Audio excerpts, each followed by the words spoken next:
Alright guys, this is not an unboxing. I just wanted to talk to you about this new device that I got. As you can see from the videos of Moto X Pure.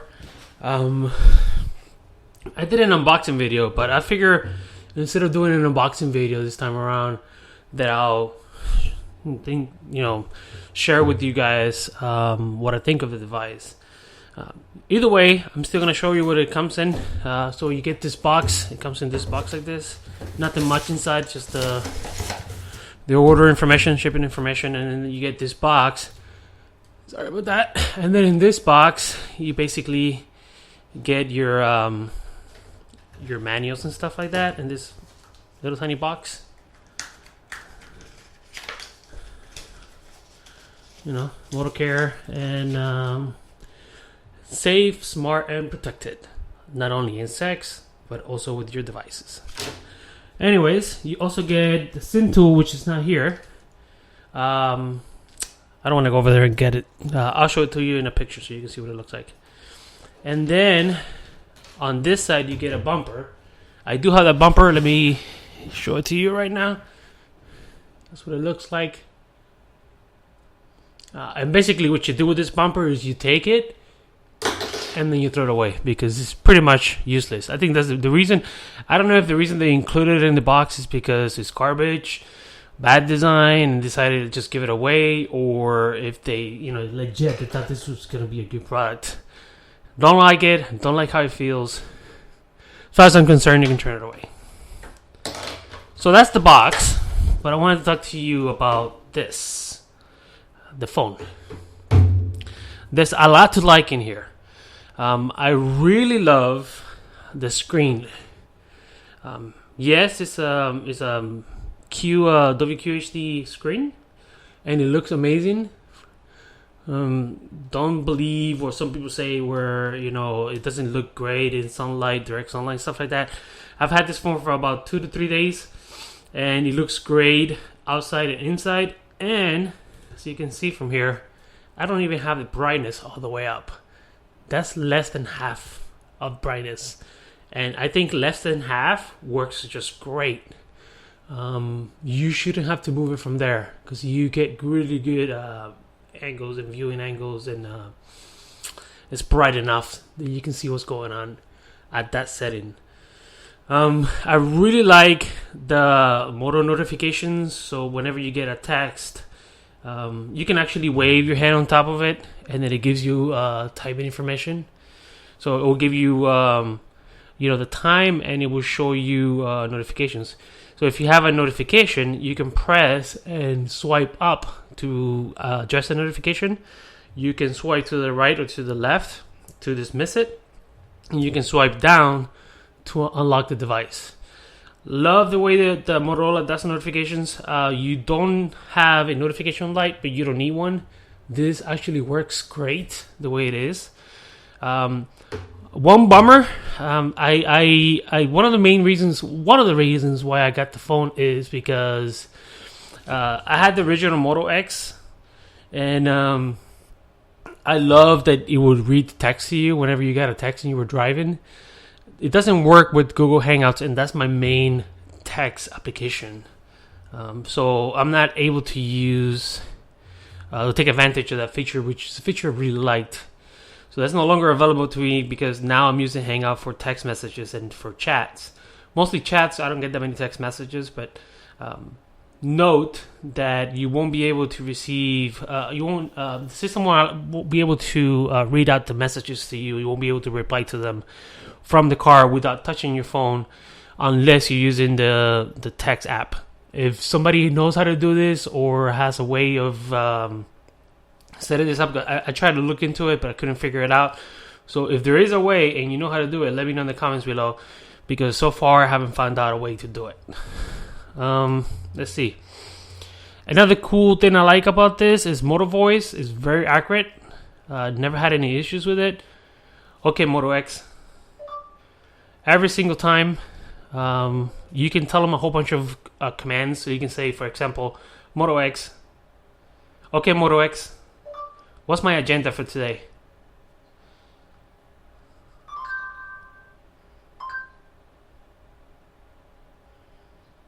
Fetching events found. All right, so if something was scheduled for today, it would just read them out to you, which is cool. What else I like? The speakers, they sound amazing. Let me play a video off for you guys so you can see what I mean. If you don't follow Casey, I don't know his last. I don't know how to pronounce his last name. Neistat. His videos are super entertaining. But I watch his videos and they're a lot of fun. Let's see. Let's get out of here. Actually, let's do Austin. Let's play a video so you can see what it sounds like. The speakers are amazing.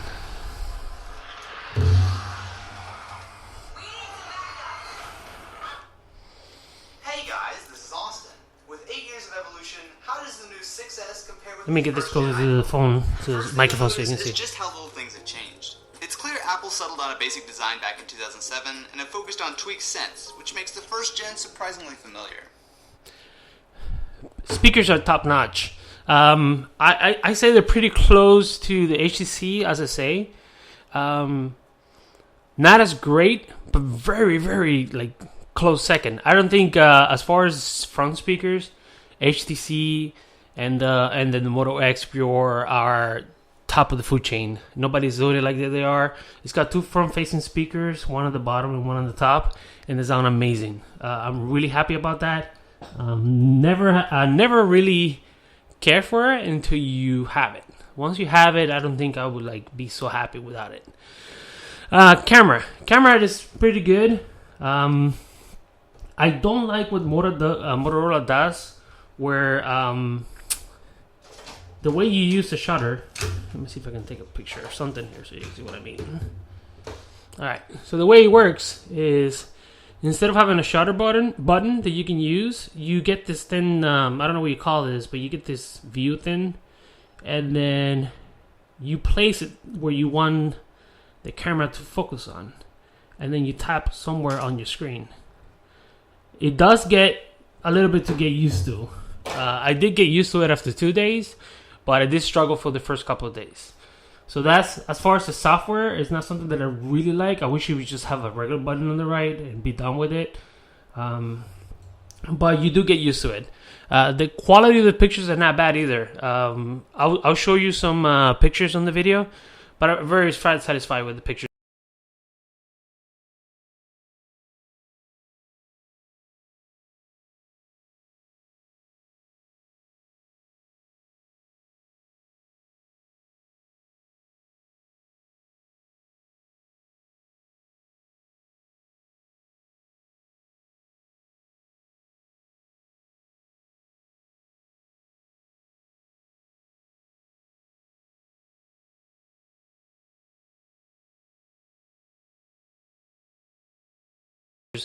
As far as I'm concerned, to what I use it for, this is more than fine. This is a really good camera for me. If I want something better, I can just use my digital SLR and take pictures of that. It does have expandable storage, so this is a 32 gigabyte model, but you can get a 64 and I believe 128 gig.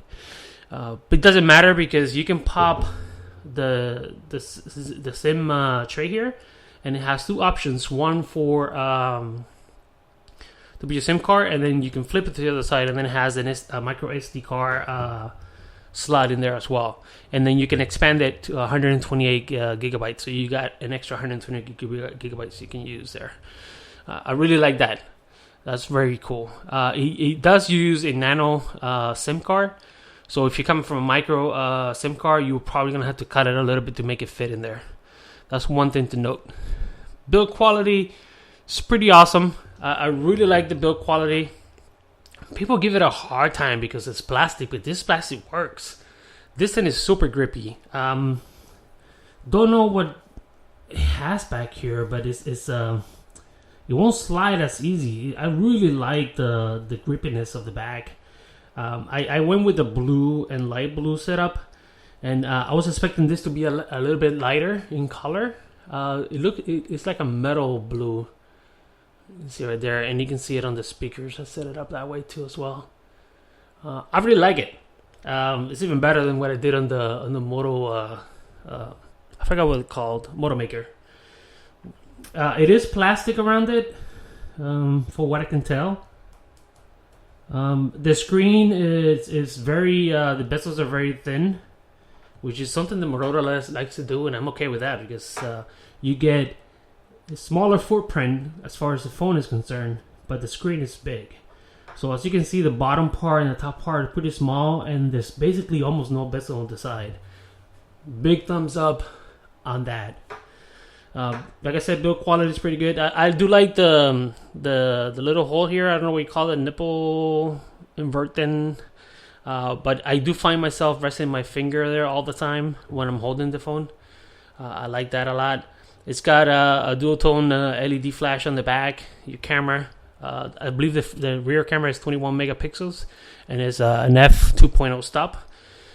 It's capable of 4K, HDR. Front-facing camera, I believe, is a 5 megapixel or 8 megapixel. I didn't check that. I haven't checked that. I have to look into that. Then you get a regular USB connection on the bottom with what they call a turbocharger power brick.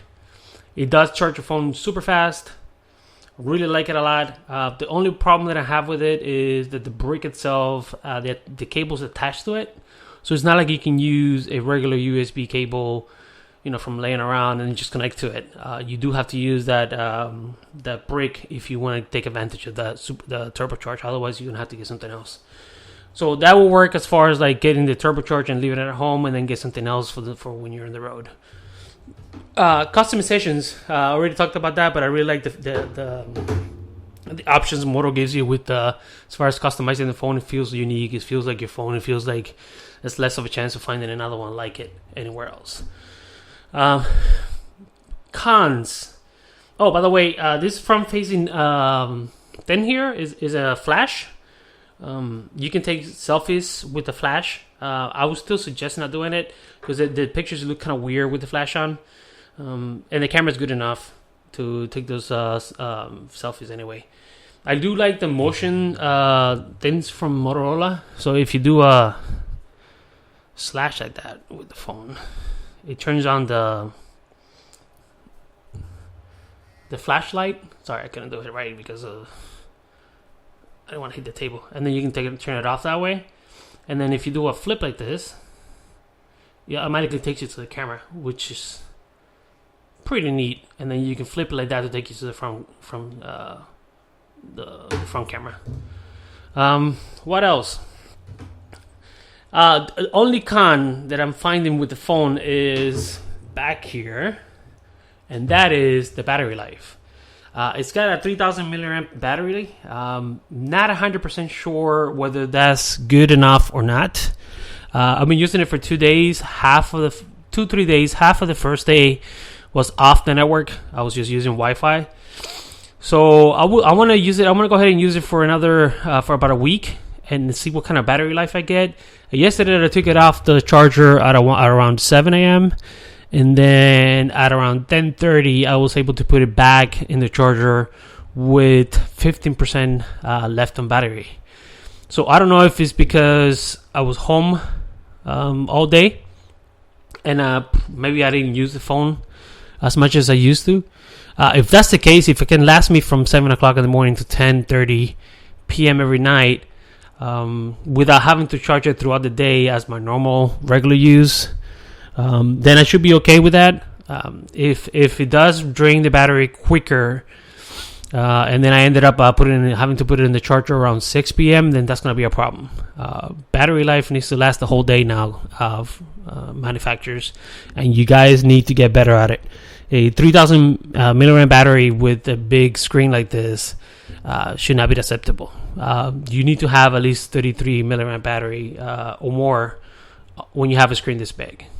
So, but again, Marshmallow. I know Marshmallows is coming out soon. I know they're coming out with this doze mode, I think it's called, where it does save a lot more battery when it's like laying on a table like this for long periods of time. We'll see how that goes.